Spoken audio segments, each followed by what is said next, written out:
Off top, recently, Harvard University Library removed human skin that was used to bind a book. Play the music.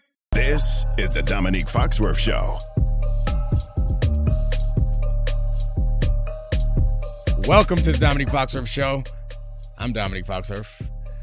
That's Charlie Kravitz here, hair looking curly. I mean, your hair is not showing full respect for the program, the seriousness of this program. We have on someone who is showing the proper level of respect for this program. Suited and booted, knotted up to accept his award, the one and only Bill Barnwell. Hey, Bill.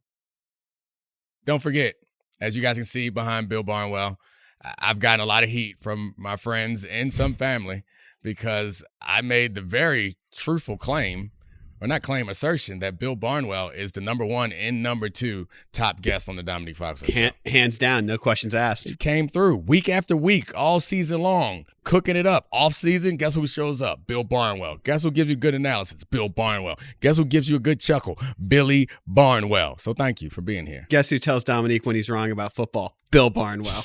Oh, Dominique's we got to been talk wrong about football. We got to talk. Have you taken notes on all the that I said that you didn't like?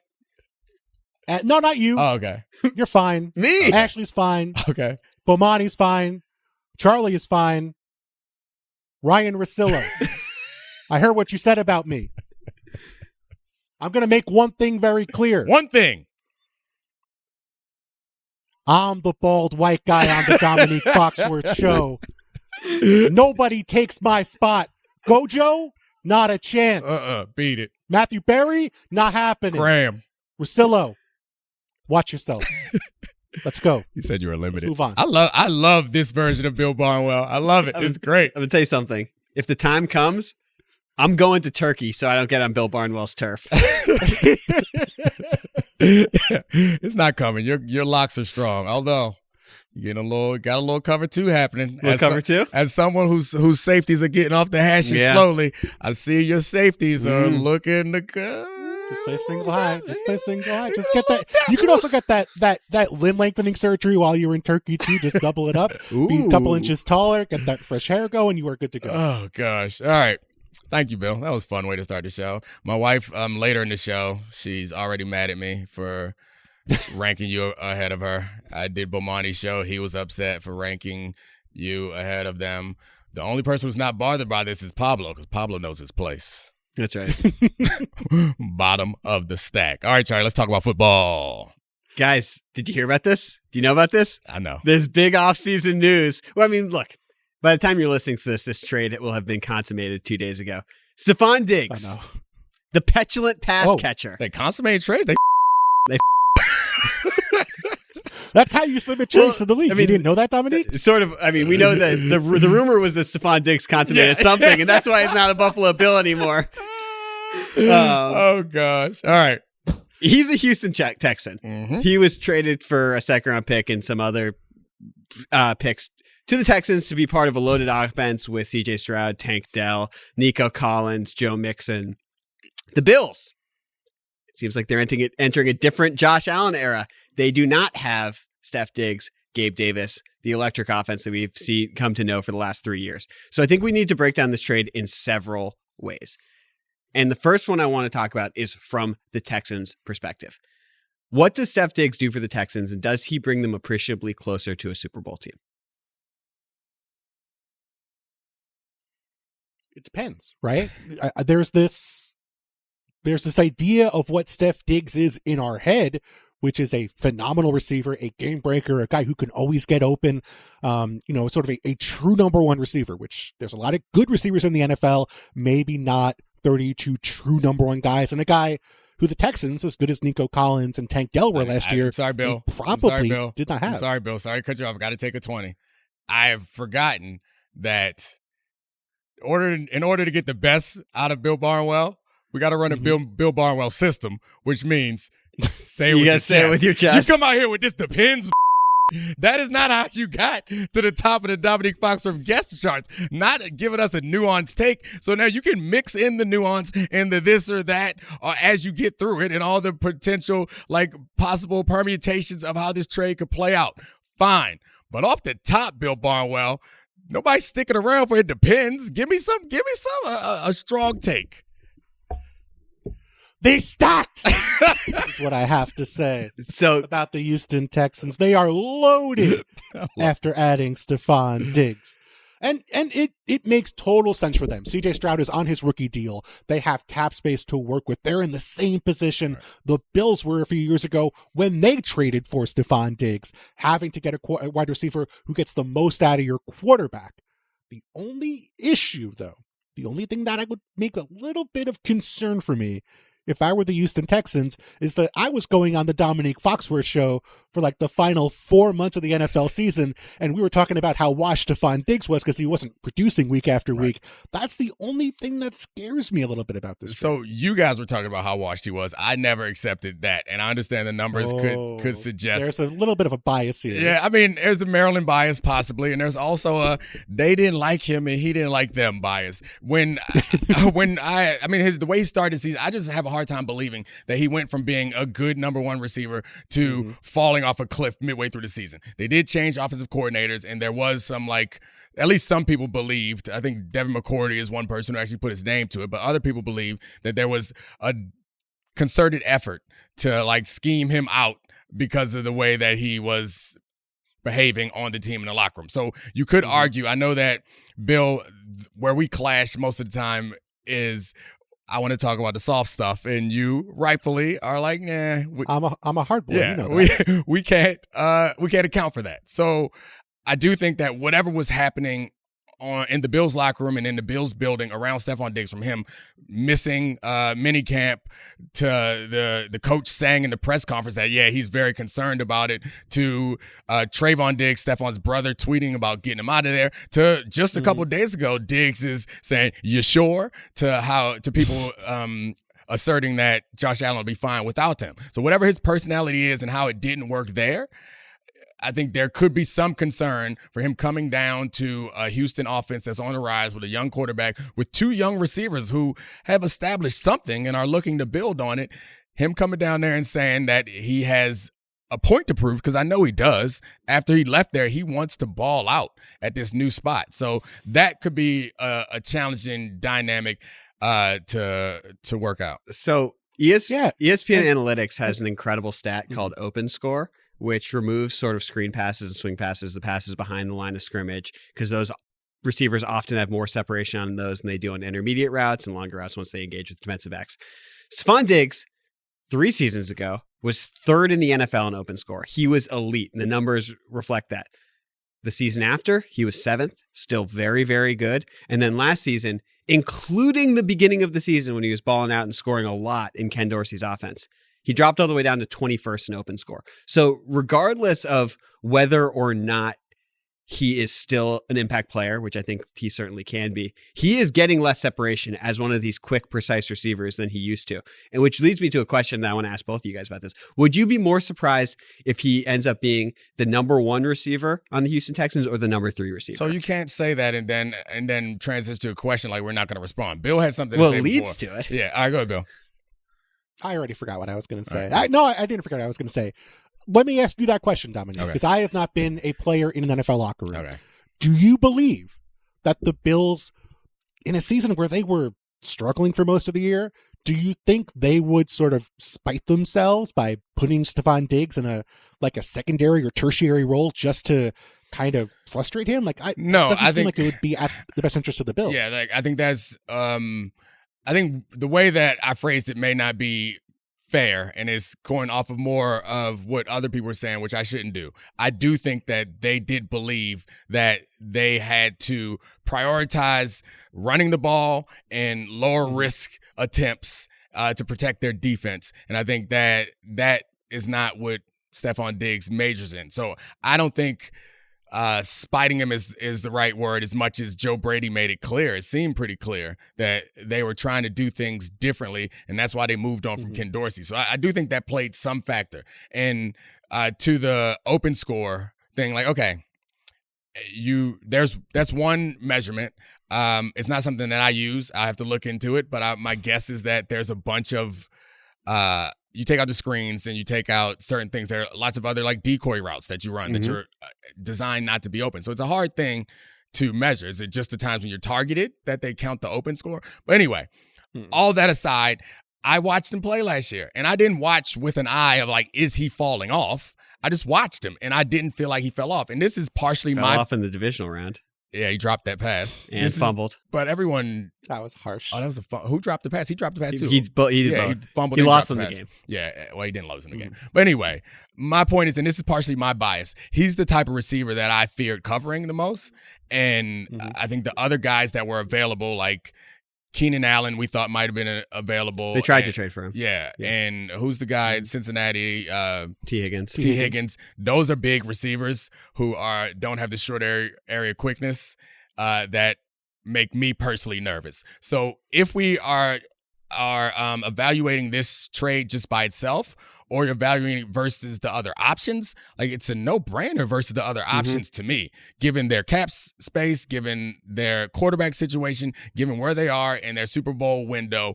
Who else was available that was this good? I guess you could argue they could have tried to move up in the draft and get a rookie, which is an unproven asset. I guess Ayuk was another name that people thought you might have been able to trade for, but that seems more challenging to pull off. Well, they're not giving up that much to get this done is the thing. That's why I like it for Houston is you look at what they traded. They traded the second round pick in the middle of the second round they got from the Vikings, I believe, when they moved down a couple weeks ago. So you've already added a little bit of draft capital as part of that trade. So you feel like it's not like you play with house money. I hate that argument, but you at least have extra draft capital to work with after making this deal. It's not as if you are totally compromised by trading for Stefon Diggs. And it's not even a 2024 pick. It's a 2025 pick. They're really only committed for 1 year. So if we do get that Stefon Diggs who is complaining about not getting the ball or causing trouble, they're not locked in here. They can move on. You would rather not if you don't have to, but it's not like, you know, it was from the Bills' perspective. I think one of the reasons they made this trade is it felt like things were not getting better, and they had been committed to him as part of signing this new contract where they ate a ton of dead money to get this done, but it kind of just felt like they wanted out of the Stefon Diggs business really at any cost. Yeah, the eating the dead money is just further validation that it was more than just his play that they had an issue with. So he could be falling off also, which may be part of the reason why they don't want to deal with whatever else is going on. But there was something else going on, which gives me some hope that Stefon Diggs can still ball. Right. And this is like, I mean, the odds are is he's still going to be a productive player, but this has been a pattern with Minnesota and with Buffalo that he hasn't been happy in the places he's been. And he's been a great receiver. He hasn't been Terrell Owens to justify that. So just to put it back to it, they have Tank Dell. They have Nico Collins, who had almost 1,300 yards and 7 touchdowns last year. Tank Dell was emerging before he broke his leg. These guys are all complementary players. It doesn't seem like Diggs is going to be happy being a number 3 receiver, but on the field, if you're looking at the team this year, how do you think that pecking order is going to play out? I just realized we didn't answer your question. Yeah, that's why I asked it again. He asked it Not again. even close. That's right. I would be more surprised if he is a number 3 receiver. I think in the short term, he is the best receiver they have, even though Nico Collins posted really impressive numbers last year. And I think I'd push back on that, like this idea that Nico Collins is a complimentary receiver. Like, I mean, he played like a number 1. Complementary to each other. They all have different skill sets. Not as like okay. Sorry. Not like he gives lots of praise to his teammates. I mean, I believe that they're incentivized to do this with Stefon Diggs, right? Like, it's not as if, you know, even though they didn't trade a first round pick to get him, it's not like they're naive about this. It's not like they're getting Stefon Diggs and they're suddenly going to realize when he gets there he wants the football. Like, they know what they have to be going into this trade, knowing what they're getting. And so you would figure they're trading for him thinking, okay, you're going to be our number 1 receiver. And if you remember, when the Bills traded for Stefon Diggs, it was like a internet-wide joke that by week 6, Stefon Diggs was going to be actually physically assaulting Josh Allen. And they were the best of friends for a couple of years. Like the Stefon Diggs problem has not been year 1, year 2. It's been year 4, year 5. And so for the Texans, I think in the short term, when you have Stroud on the rookie deal, this is a good risk to take. Yeah, he asked that third receiver question again, and it was like, what? Stefon Diggs, third receiver? That's crazy. Well, I mean, the odds are he's going to be if I was actually answering it, I think he'd be the number 2 receiver. That's why I asked nonsense. Why? Yeah. You didn't give me that option. Charlie, by the way, you're coming at me saying say it with your chest, and you're coming out and saying that Stefon Diggs is going to be the number 2 receiver? That's saying that with my chest. No. Third was with your chest. So I think this, again, speaks to maybe my bias. Saying with Tank Dell's fibula. Nico Collins is a type of receiver that I've never, like, he's a bigger guy. And faster. Yeah. Mm-hmm. And it's not, like, the short area stuff is what scares me. So maybe this is my personal bias. If I'm going into a game against Tank and Stefon, I am less concerned, which may be unfair, but I'm less concerned about Tank Dell Nico Collins than I am the other two. Yeah. Then I am. Yeah. I just that's what I don't like. I don't like the quick guys who also got that speed. It just stresses me out. I'm telling you. Deion Branch used to give me fits, and nobody lining up to put him in the Hall of Fame. But Deion Branch, like, no, I don't want this. All this. Nah. I feel like Nico Collins has become underrated because he sat out the COVID year and he played for a Michigan team that didn't throw the ball that much. And now he's played with a real quarterback and was like an incredibly ascendant player. And you look at his physical profile, 6'4", 215, runs in the 4.3s, huge hands. Like, this guy's like, he's a stud. It's just like he was probably undervalued because of a weird college situation. And I think it's frustrating for him because he's eligible for an extension. Yeah. He's coming off of a career year. And now not only is it less likely he gets an extension because they're paying a wide receiver a lot of money, but the chances of him having that kind of year again are diminished by Diggs being added to the roster. So if anyone should be upset about this, I feel like Nico Collins should be the guy who's upset. We're focused on the wrong angry receiver. Well, I got one more question about this because I don't know, because Slowick's from the Shanahan tree. What we saw last year was insane efficiency with the 49ers offense of being able to support 5 superstar skill position players, even if they don't have necessarily a McCaffrey level guy who's going to lead the group. They were still able to be efficient with Kittle. Ayuk was incredibly efficient. Debo was slightly down. Can they support all 3 of these guys? Can all 3 of these guys really be happy in an offense that also has Joe Mixon and Dalton Schultz? They can be on a week-to-week basis, but not over the course of the entire season, right? Like, you saw weeks last year where Noah Brown had 180 yards or something crazy. You saw weeks where Tank Dell was the dude. And I think that's what they have to settle for, right? Like, Kittle's numbers, Ayuk's numbers, Debo's numbers, maybe 1 year out of 3 or 4, they have like career season numbers, but typically their numbers cumulatively are a little reduced relative to great players at their position because they just don't get the ball frequently enough. And I think that's the concern for me here is like, you know, I can see them having big games, but are they going to run the ball as much as they did a year ago? Because they were a pretty run-heavy team early in games. And with Stefon Diggs, with Nico Collins, with Tank Dell, with CJ Stroud, like, that's an your offense is built to throw the football. Your question and then Bill's answer led me to the other thing about Bob Slowick, or Bobby Slowick. Bob Slowick was my defensive coordinator in Denver. Bobby is the young offensive coordinator. Yeah, he's a baby. The young offensive coordinator. And I think that's the thought that I'm having is, we're talking about how talent, and again, this is me going for the soft stuff, but like adding talent is never a bad idea, but adding more personalities and more power in the locker room, more powerful personalities does change the dynamic. And as you're preparing for a game, you're often thinking, I would assume as an offensive coordinator, you're thinking, all right, not only about how to attack the defense, but how to engage the proper players at proper times. And that's a whole nother level of preparation for a game. So, all right, we're coming off a week where Nico ain't get any passes, or we're coming off a week where Stefon didn't do anything. Am I designing a game plan that I think best sets us up to win this week? Or am I designing a game plan that is more concerned about the feelings? And I think we all here can obviously, away from it, say, oh no, that's stupid. Obviously they're trying to win. But I think in a week-to-week basis, if you're in that locker room, that's something that any human who's running a team or running an offense is going to be considering. And I don't know that makes you a better offensive coordinator, especially for a young guy who hasn't really had this many challenges. It's just another dynamic that I hadn't considered until just now. Not only keeping them happy, but like, having the focus on the right places.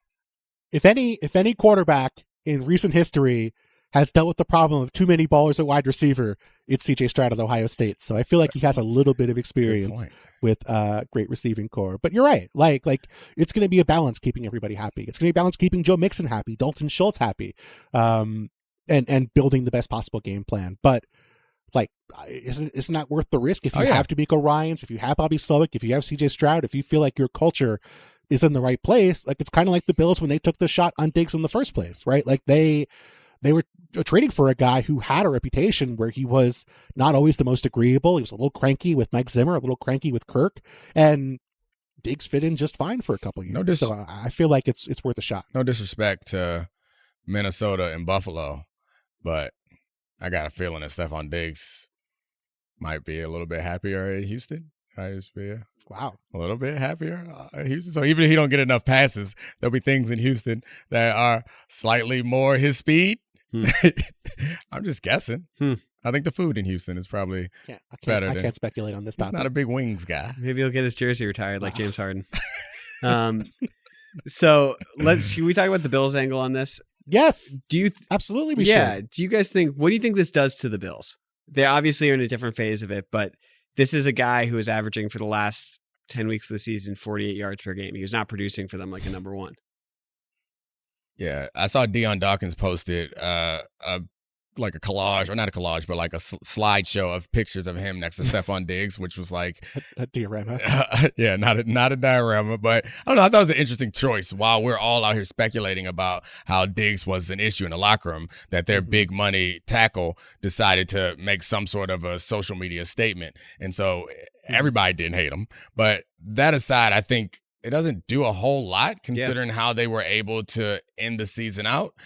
But I'm not sure that all that is sustainable. And I think it just telegraphs to us that they're going to be drafting a receiver. Probably we already thought they were, because they needed a number 2 if they were going to keep Diggs. So I think it's pretty clear that they're going to be positioning themselves to get one of these receivers, and it's a good year to do so. But the losses on defense, they compensated for those last year in a few different ways, but you can't game plan around too many holes. So while they won't openly admit that they are in a kind of step back mode, there's no arguing that at this current point, their roster is in a bit of a reload mode, and taking a $31 million cap hit to move a talented receiver out of town is just like an exclamation point on that sentence. They're in the same boat last year's Rams were, where they had their like 2 or 3 core guys who are going to stick around, and then everything else is up for grabs. And I think teams might have seen what the Rams did last year and say, hey, that's not as scary of a proposition as we made it out to be. We might be good that year because we have the quarterback. We might be good even despite, our roster not looking, maybe the way that we would have hoped. And I think they had to take that step backwards because this core was getting older, and we saw their ceiling, right? Like they have not been a competitive team even in a conference championship game. They made it to 1, but like this is a team that has stalled out year after year for various reasons, and maybe people would say some bad luck in the divisional round. Like I don't think there's anything wrong with the idea of taking a step back and saying, hey, like we've gone as far as we can with this core. We need to kind of get ready for the second half, maybe of Josh Allen's run as our quarterback by retooling, building with young pieces around him. Maybe we land on a Puka Nacua. Maybe we land on a Kyron Williams, who's going to be a valuable player for us at a fraction of what he might be on the open market. Like I think they have to take those swings because they'd already gotten as far as they'd gone, and it wasn't enough. Yeah, and they can, when they hit on one of those, or if they hit on one of those, then they can redo this process of trying to load back up in the spots and make a run. The quarterback is going to be expensive going forward, but they can move money around to make the cap hit harder. Well, I guess right now should be the time where they front load. I don't know how this contract is formed, but I would assume that now would be the time. How is contract formed? How his contract is constructed. Structured. Well, I mean, as my old teammate Fabian Washington used to say, if you can correct me, then you know what I meant. You did that to me on consummating the trade. You knew exactly what I meant. I know. Of course I did. But I had to wiggle out of it. Charlie would do it to me, and then the show will be over. Yeah. No, I mean, you're absolutely correct. And from the Bills' perspective, like, this is a draft they have to nail, right? Mm-hmm. Like they have to get a wide receiver in this draft. They have Dalton Kincaid, who's like a quasi tight end. They'll play more 12 personnel, but we have seen this work. JP Acosta pointed this out on the excellent Bill Barnwell show, where I am also the best guest on the Bill Barnwell show.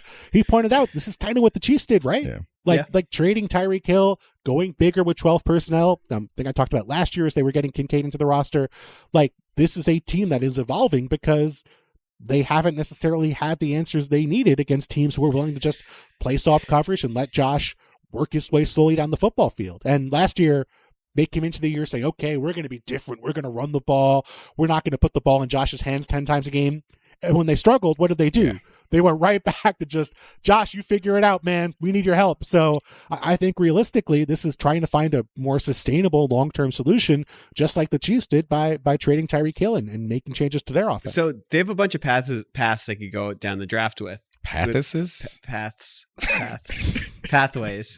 I'm sorry. We're playing this game now. Bill also said absolutely correct. Like, I mean, if you're correct, can you be absolutely correct? Aren't you correct? All right. Levels of correctness. Do you think they should try and trade? Can we mute Domonique for a minute? Do you think they should try and trade up and get Roma Dunze, who's viewed as like an elite receiver just below Neighbors and Harrison, or try and value engineer their draft picks at 28 and 60, because there's a chance you could end up with Lad McConkey, Xavier Legette, or even trade slightly less draft capital, move into the teens, get a Brian Thomas, a Brock Bowers. Is it worth it to try and trade up to get that number one guy, that replacement guy, someone who we view as a very elite prospect, or in this draft, take more shots?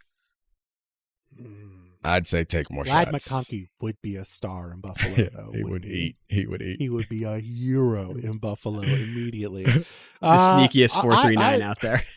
The sneakiest 4.39. Him and Cooper DeJean, just they draft those two guys, and it's just a very sneaky roster.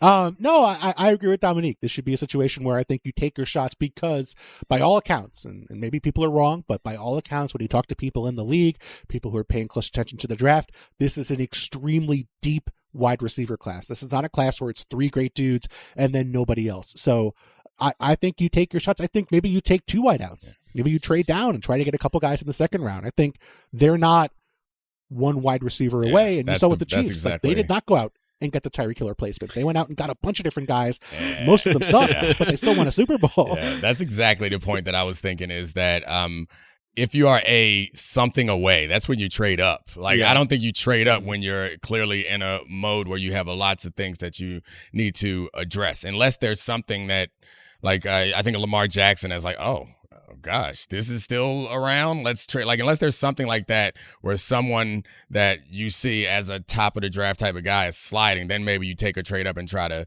grab that guy. But right now they're in a mode where, like you said, with the Rams, take a lot of shots and hopefully you land first round talent later in the draft. All right, Bill. Domonique Foxworth. All right. Wayne Gretzky. Am I Wayne Gretzky? I am the great one.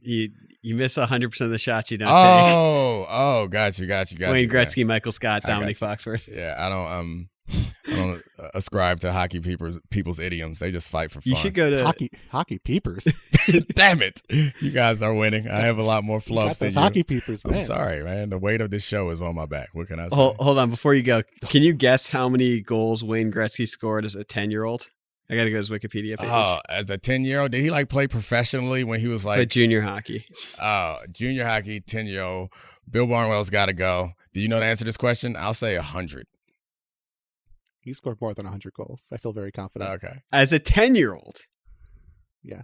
For the Brantford Steelers in junior hockey. Junior hockey, so that's like adults? No, I mean, it's junior, like people. Okay. But he scored in one season 378 goals and had 139 assists. That's ridiculous. But was he good in the locker room, though? What about the soft stuff? Was he a good teammate? Well, obviously he was. And if he wasn't, it doesn't matter. If you put up numbers like that, we all understand the sliding scale, which is why I put up with your That's me. That's me on this show. No one likes me. Charlie and Domonique just commented, but I am business when I show up. That's why I'm here. That's why I'm dressed up. That's why I am the official bald white guy of the Domonique Foxworth Show. You are dressed like you are going to the Republican National Convention. I was going to say Ryan Russillo's funeral. All right. That's a great way to end it. All our delegates go to the great Bill Barnwell. Next up, Roses and Thorns. He's so good! How has Domonique been lately? Bad or good? Let's find out. This is Roses and Thorns. Time for your favorite segment with my favorite person, Roses and Thorns, with my wife, Ashley. So, I'm your favorite person, but not your favorite guest.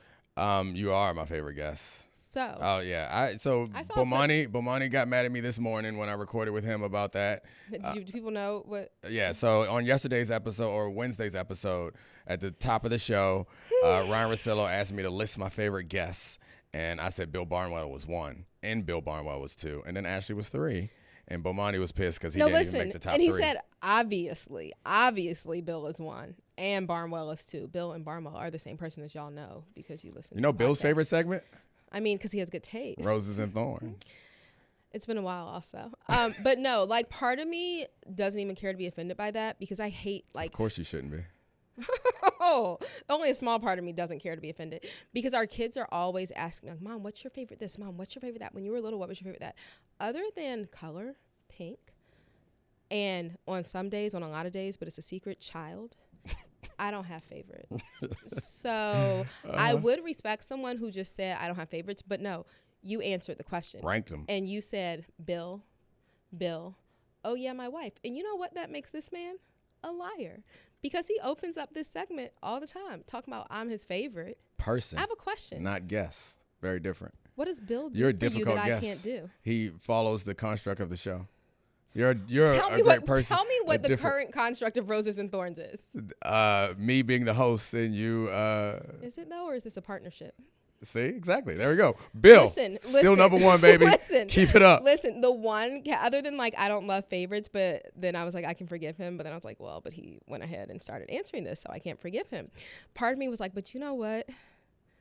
I'm not really a guest. I'm his co-host, his partner for Exactly. Roses and Thorns for this segment. That's true. So This I'm is not no a longer the guest. Domonique Foxworth Show. As you see, the imaging It's on the Roses screen and has Thorns, changed. and it's both of Before us. this, it said Domonique Foxworth Show. Now it says Roses and Thorns. So On this it's like, would beautiful I say screen. Charlie's my favorite guest? No. Exactly. Well, that's Yeah. that You exactly. and Charlie, So like perfect seriously, every I was week. like, we're not excluding Charlie in the same way we're not excluding me. But then here's why that failed.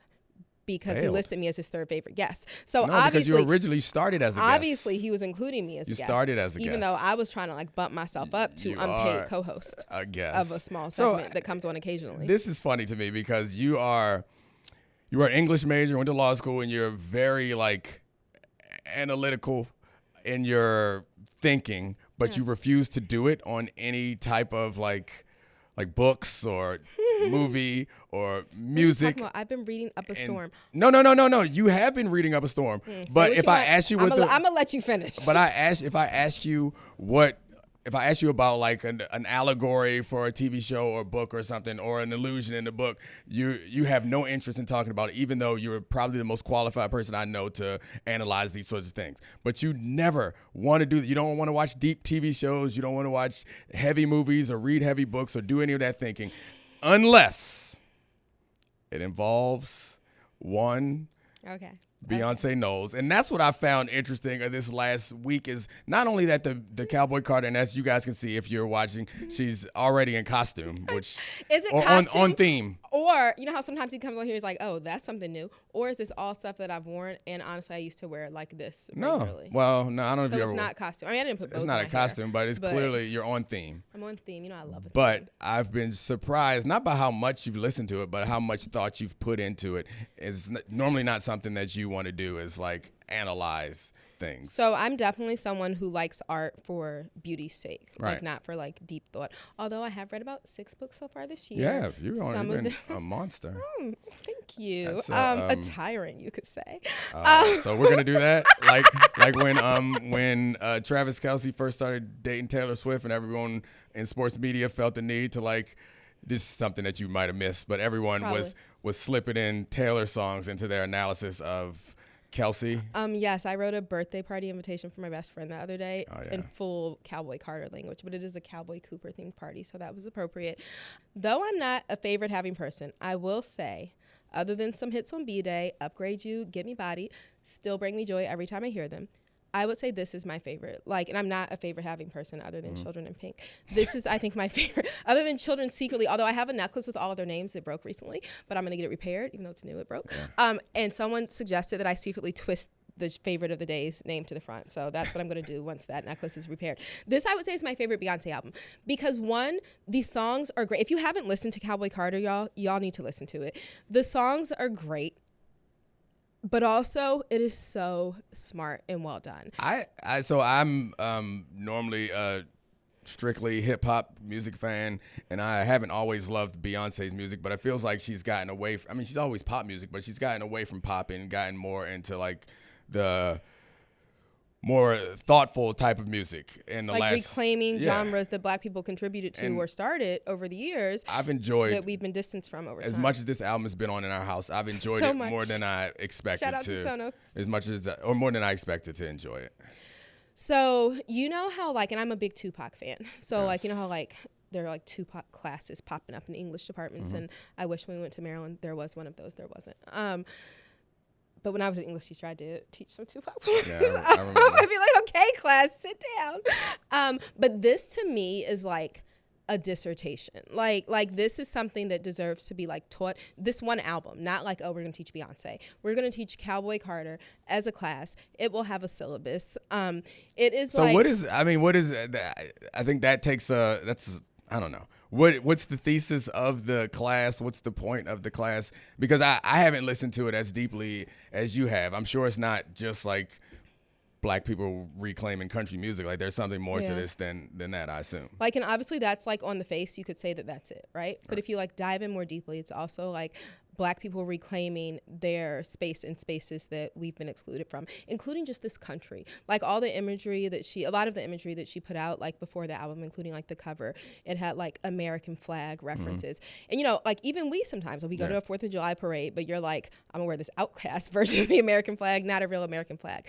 Like as Black people, we like distance ourselves from that. So I mean, I think she faced a lot of like pushback on that. But like, no, we built this place. Yeah. Like, and no, we. that's I think before the show we talked a little bit about the relationship between that and 1619 Project, and that was one of the big things. And See, that's when I didn't read. That was a little too deep. In the for me. early part of 1619 Project is about how like who should be more proud of this country than us, and who had more responsibility in building it than us, and sacrificed more than us and our ancestors. So we should not, although it does feel like there's a message being sent, and it's not a positive one when you see people prominently like displaying the American flag, which is a weird thing to say and weird thing to feel. But yeah, there's symbolism with everything, and the symbol for people who are like aggressively patriotic is exclusionary, and it's the people that are being excluded are often minorities and that sort of thing. But so like to your question, what was the thesis? Like, so beyond just Black people like regaining their footing in like country music, I think also just like society. in broader society, but also just like blurring divisions. And like there's a quote somewhere in the album from a woman named Linda Martell, who I never heard of, who, and we'll get to that in a second, but who was like one of the first maybe Black female country artists, at least, who's alive. And she says like genre reserve funding of a concept, and kind of brings. Oh, I've heard it multiple times. He's heard it, but like makes, you know, like we've made all these divisions, like in music, in art, in culture, that like so many of them are so artificial, but like we maintain them. But like, so I think the thesis isn't just about like country music, but it's about like blurring these lines of division and trying to like unite. Like the first song is called American Requiem. And if you look at that as like a thesis, it's like we are going to like break down so many of these barriers that like our fathers have put up, our symbolic fathers. But like if you think about like a paper, like if this were a dissertation, right? Like back to my school days, and like when you're trying to persuade people, like I was a rhetoric minor, and so you learn, you know, that like the 3 keys of persuasion are logos, so you have to have like a logical, coherent argument. Ethos, you have to prove why you're the person who has like a valid say, why you're credible to make this argument. And pathos, like have an emotional connection. Like that is all like there, and it's got this amazing thesis. It shows that like it's logical, like from the beginning, like we helped build this country. She talks about her roots, her Southern roots. So 2 things. 1, you are a French minor also. Can you do it in French? And 2, I can do a lot in French. you can't. Okay, You struggled this morning with your French this morning. Oh, but does she know that Declan's going to be at the house at 3? You nailed it. You got it done. It's I about got it getting the done. job done. Our housekeeper is Haitian, so the sometimes in French. The question, or the funny thing that popped in my head when you were saying that is there is a thing that I think even you would accept as a fair criticism of this album, and I guess maybe this was Bring just it on. her. Look at my eyes; they're coming up with the clap back. Yeah, Let me I'm hear sure it. that's Let me hear the it. problem with ever argue with you is you're smarter and quicker than me, so I'll lose it, but they'll know I'm right. And maybe this is her also, like maybe this is see, he's trying to already pad it. No, I'm not. I'm saying that it could be an allegory for America also, is that the one criticism is she piled all the Black people on her album into one song at the beginning, and then you know who gets their own showcase? Miley, Along with her, she's Dolly, a duet. Post Malone, A duet. No, I know. I'm saying they get complete duets. Linda Martell also. Point is, But I think Blackbird, that goes- beginning of the album, we're going to get all the black people, get them in here, do all this And stuff. after the thesis, I'm going to call all of these Black American women, in that case, to like say like, this is our chance to soar. So there you go. Okay, that makes sense, and that's the perfect second paragraph of her dissertation. But I think that goes to, like I said, logos. Like, she's proving why this is a logical thing. Like, we've been in country music. I'm going to give you little tiny snippets of old country songs throughout the album. I'm going to bring Linda Martell in. I'm going to, explain that like America has a lot of sins that now we need to kind of purify in order to move on as a country, and I need you guys to rally with me to do this. But ethos is credibility. So like I'm going to tell you from the first song, my roots are from Alabama, Moonshine Man, Galveston, Louisiana. Very country. I'm very country. I'm so country that when I first came out, y'all said I was too country. Yeah. And now I finally am doing this album that I've been working so hard to do for years, decades even, and I'm not country enough to do it, but really I am. So that's establishing her credibility. She's been wearing cowboy hats for God knows how many months getting ready for it. But also, I'm going to bring in these country icons, Dolly Parton and Willie Nelson, who are going to tell you that we're doing the same thing or having the same issues. Right. They're just a hair of a different color. And, you don't even know what's good. So I'm going to tell this is what Willie Nelson basically says. Like, y'all out there don't know what's good. I'm going to tell you what's good, and this is what's it. So I think I get that point, but I also think that that's part of making a strong argument and establishing, credibility, and then bringing in the younger pop people, because I really think in a sense it's work this is can affect change, in the way that sports can unite and bring people together. I think Beyonce perhaps might see this, or it could be seen, I don't know if she sees it, but I would hope she does, as something to unite people and bring people together. But it's not going to work if only her fans or even only Black country fans listen to it. No. So if you get, what really will help is if Taylor Swift and her have a remix. Taylor has an album coming out later in April, and I really hope that there's a remix coming, a Taylor and Beyonce moment. I mean, that'd be cool, but if it's if it's to make change and to get the message out there. I prefer them to, since genres are just a construct, let's take from hip hop and let's do some battle ballads back and forth. I want a diss track. I want a diss ballad from Beyonce to Taylor Swift. That'd be much better. Some people said this was her being I mean, she did come to the country thing, and I know when she performed with the Dixie Chicks back at the CMAs, I read that stuff, that they kind of I didn't do any reading. Rejected and shunned her. So this is, I guess the final kind of question about this album, or I guess about your opinion of this album, is another thing that I felt is it feels, the way that you present it, it doesn't sound like she is looking for acceptance or validation. But I have heard this criticism, and I could see it as fair, as this feels somewhat contrived and all right, where do I need to go? What do I need to do to get album of the year? What do I need to do to get acceptance? She mentioned that on Sweet Honey Bucking, and I can't remember verbatim what she says, but I mean, it's just funny that she anticipated. She ain't worried about that. That's another argument. AOTY. It's another argument, or I guess rhetoric strategy, is that you're supposed to and that Jay-Z made that speech at the Grammys right before this came out, and she sat there you're supposed to anticipate and defend against those things. So she's already got Willie Nelson, because she anticipated, obviously, that people are going to reject her for coming to country. She got Willie Nelson to say she's okay, which I'm not sure how it's going to work in the long run, but also the idea that this is not genuine. Because I was thinking this earlier. I don't see how it's not genuine. She's been wearing fringe and being country her whole career. As she says throughout the album, she had to work really hard to even be able to make this album. People didn't want her to be able to make it. I get it. I understand that. My point is that there are going to be some, when you're Beyonce, you're an industry unto yourself. So there are going to be calculations made about the next move. I mentioned to you when you explained to me the phases of this, that it feels like the MCU. And there's a lot of people thinking about this. Which means Marvel Cinematic Universe. I have to ask him what the hell was MCU. I just kept seeing mucus. BCU? The Beyonce Cinematic Universe, or it's not cinematic. So I guess my okay, I get that I'm sounding like the biggest member of the Beehive right now, defending this, but I'm actually not. But Beehive people have told me, I think, to get to your question, that Act 1 was reclaiming house music and doing a house music thing. So initially when it first came out, people were like, oh, maybe Act 2's the tour, Act 3's the documentary. No, all of Act 1 was the Renaissance, the house music album, tour, documentary. Act 2 now is this country moment, and maybe I've heard that maybe later today, guys. Oh, also happy 1 week since you came out, Cowboy Carter. Happy 1 week birthday. Yeah, you can't claim not to be a crazy member of the Beehive when clearly you are now. Anyway, I've heard members of the Beehive say that she might announce a tour, maybe a toy too, but a tour today. She is as pretty in sexual. on Friday. I mean, her music is like... It is. And yeah. that's the thing. Like, you get all the themes in Cowboy Carter. You get deep about America's sins and reclaiming it. You get, like, revenge, and you get nasty unity, tracks. and you get sex. And she makes me want to ride it like a tyrant, though I also want to go to sleep at 9 p.m. And our kids, so that's a tricky issue. But anyway, we all can't be Beyonce. But so I've heard people guessing that Act 3 might be... the rock takeover. Rock. Which, like Chuck Berry. You would have Jimi made that Hendrix, same face about country no, but music I've before. always liked a little bit of country. Other than I've always liked Broken some Road. our wedding song. I mean, a black guy sang it, but it was God Bless the Broken Road, which my mom was like, so like, what are we saying happened before this? And I'm like, oh, shut up. Jordan sang it well, and I love that song. And I've always liked random Miley Cyrus songs, and I've liked some Carrie Underwood and Kelly Clarkson and a couple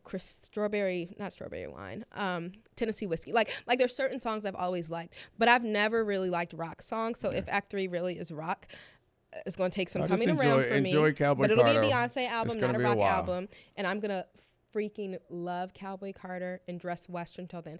Okay, I have some roses of the week. Oh, okay. Wow. 1, you Cowboy are. Carter. Okay, congratulations. They get a 2, rose. Coach Daddy's back. Oh, yeah. I'm coaching again. I got them boys in line. They've had 1 practice so far, but it was a good one. No, I was telling I actually told Bomani this also. I'm no longer a players coach. They had to players What does coach. that mean? So Explain that to like me. players coach is the guy who's like friends with all the players and is a lenient coach. Oh, my son says that he never was. My son's like, he is the meanest coach. I'm like, I've seen him out there actually, Yeah, and he's a nice. little too But anyway, nice. I'm really proud of them. We had 1 practice and So what are you now? If you're not a players coach, what are you? Disciplinarian taskmaster. Taskmaster. No, I mean I gave them a little like preseason conversation where I was like, look, last year I'm better as a coach. I've learned some new things. I'm gonna be better. And this is your team. It's not about me. Like, do you have to decide what you want of this season? I can tell you like how to be successful, and honestly, I don't have to tell you how to be successful. You all know, like you're 11 years old, you know, like discipline and structure and accountability. You all understand that these are the things that are important. I'm not going to be here trying to force you to like stand and get in line and do these things. I'll be here to help you, but it's on you to stay focused and to keep everybody else focused. And the whole first practice was great. They were holding each other accountable. They weren't like pushing back and they weren't begging. Yeah, no, but I mean, I know. The first practice is often the most difficult one. So we got 1 practice before our first game, and I was really happy with what we did so far. So I'm proud of my guys. I'm excited. I can't make the first game. I'm so sad. I have a birthday party to take the kids to. No problem. I mean, take the girls to. No problem. Well, I'm excited for Coach Daddy back on the field. Yeah, it'll be a great season, I hope, for the Metro Tigers. We got it. We'll have fun. But I also have a recommendation that... is it Cowboy Carter? Well, yeah, I do recommend that all of you listen to Cowboy Carter. Like, of course. And, like, if you haven't, I don't want to go out attacking people, but you really should listen to it. But my recommendation is from the coaching stuff. We're older, so we weren't there at the same time, but our fellow Terps, Chanel Smith, she ran track there and coaches track, and her husband Torrey Smith, who played with you also for a year at the Ravens before he retired, and he was a rookie, and then he continued on. They are both separately so devoted to coaching kids. Like, I feel like they could give a master class in coaching, and I would really love to see. Yeah. He might have like his own podcast, and he's probably too busy coaching. No, he does, but I would recommend that you guys have like a joint podcast. I'll call him up and get him on, but youth coaching, because he's like, they seem both Chanel too. They are phenomenal. All right, thank you. You're welcome. This is why Bill. So Barnwell am I a is my producer also? guest. Is that what producers do? Come up with content? Yeah. Everything we got to. But he listed me as his 3rd favorite guest, so he sees me as a guest. I don't. Is the issue? I don't. I was thinking you do. When you used to be a guest, you were my 3rd favorite person. I don't have sex with Bill Barnwell. All right. Exactly. You. What does Bill do for him that I can't do? No, I don't anymore. Bill and I broke up. Thank you to all the great producers, Megan, Kevin, Brian, Serafina, and of course, Podville. I love you so much. Oh, and Cortez is a coward. You're welcome, Charlie. This is the Domonique Foxworth Show.